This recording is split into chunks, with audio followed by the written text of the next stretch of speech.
नमस्कार, मी अमित काळे न्यूज डंकामध्ये आपलं मनापासून स्वागत करतो.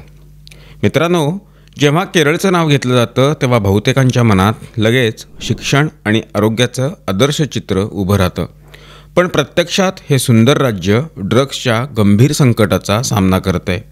शहरापासून गावापर्यंत राज्याचा कुठलाही भाग सध्या सुरक्षित नाहीये. फक्त 2024मध्येच 27,700 मादक पदार्थांशी संबंधित प्रकरणं नोंदली गेली, जी पंजाबच्या 3 पट आहेत. गांजाशी संबंधित 420 कल्चर आता केरळच्या युवा वर्गात रुजलंय. सोशल मीडियावर मीम्स, व्हिडिओ आणि हॅशटॅग्समुळं नशा कूल मानली जाते. शाळा कॉलेजमध्ये अनेक तरुण हलक्या नशेतून सुरुवात करून MDMA, कोकीन, मेथ सारख्या धोकादायक ड्रग्सकडे जात आहेत. आज केरळमध्ये हायड्रोपोनिक गांजा सहज उपलब्ध आहे, ज्यामध्ये THC 40% जास्त असतो. हा गांजा दक्षिण पश्चिम आशियातून तस्करी होतो. थाईग्रोन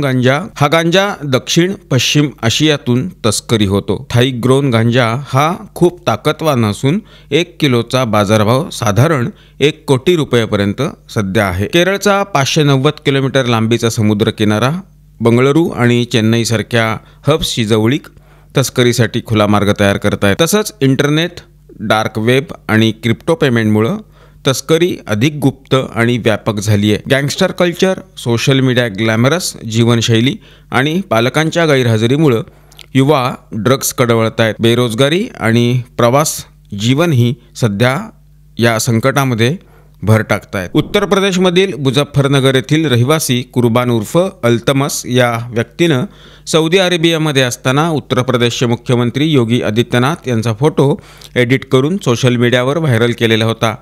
या त्याच्या कृतीनं जनतेत प्रचंड संताप निर्माण झालेला होता.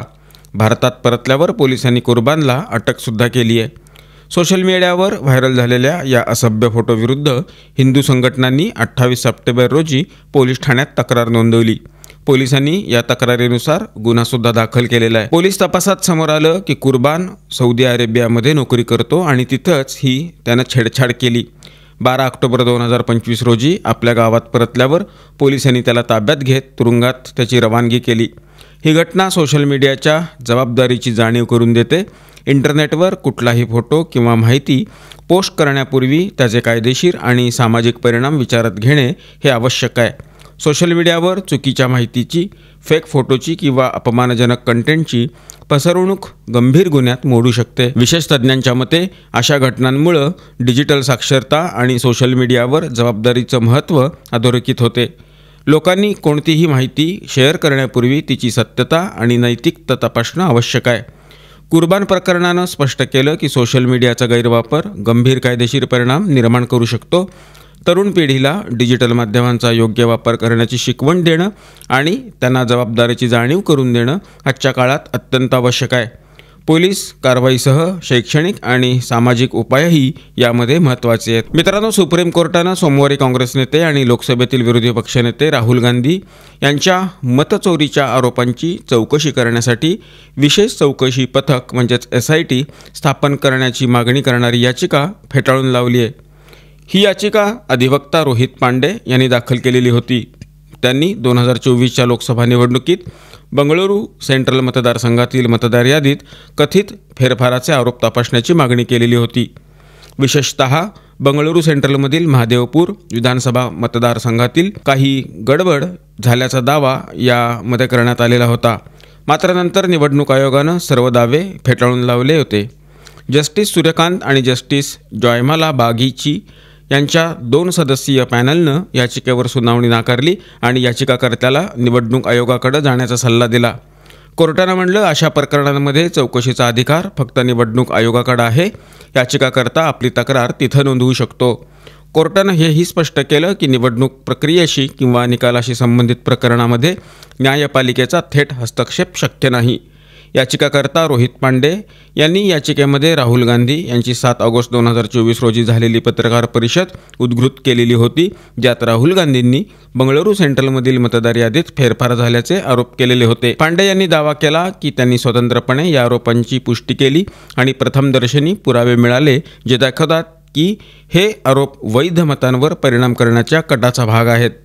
त्यांनी कोर्टाकडे मागणी केली की मतदार याद्यांचे स्वतंत्र ऑडिट करण्यात यावं आणि त्याअंतर्गत याद्यांमध्ये कोणताही बदल करता कामा नये। तथापि सुप्रीम कोर्टानं याचिकाकर्त्यांच्या दाव्यांना नाकारलेलं आहे आणि म्हटलं की अशा प्रकारची याचिका जनहित याचिकेच्या श्रेणीमध्ये बसत नाही। कोर्टानं असंही मान्य केलं की याचिकाकर्त्यानं आधीच निवडणूक आयोगाकडे तक्रार नोंदवली होती, परंतु आयोगानं अद्याप कोणतीही कारवाई केली नाही।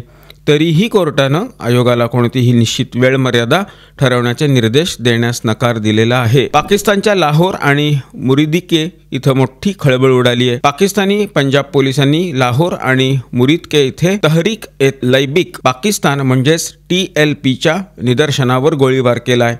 यामध्ये 10 पेक्षा जास्त लोक मृत्युमुखी पडल्याची माहिती आहे।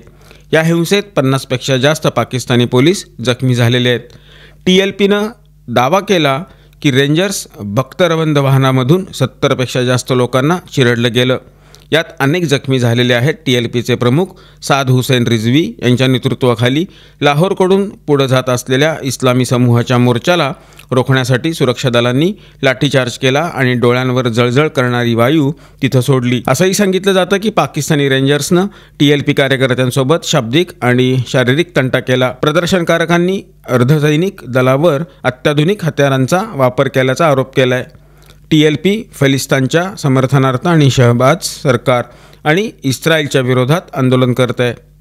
प्रदर्शनकारक इस्लामाबादकडे जाणाऱ्या रस्त्यांवर अनेक पोलीस अडथळे असूनही मुरिदकेपर्यंत पोहोचले आणि तिथं छावणी उभारली। प्रदर्शनकारांनी यातीमखाना चौक, चौबुर्जी, आझादी चौक आणि शहदारा यासारख्या प्रमुख चौकांवर बॅरिकेड्स मोडून टाकलेत। पोलिसांनी खारियानमध्ये GT रोडवरील वाहतूक थांबवण्यासाठी खड्डे खोदले। तसंच प्रदर्शनकारांपुढे जाण्यापासून रोखण्यासाठी सराया आलमगिरीमध्ये झेलम पुलाजवळ आणि चेनाब नदीच्या वजीराबादकडेही खड्डे खोदलेले आहेत।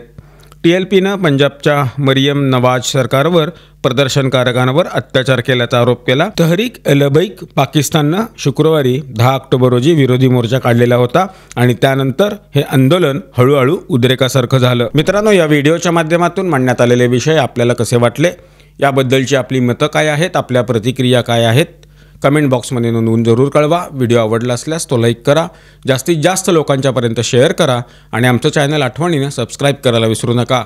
धन्यवाद आणि नमस्कार।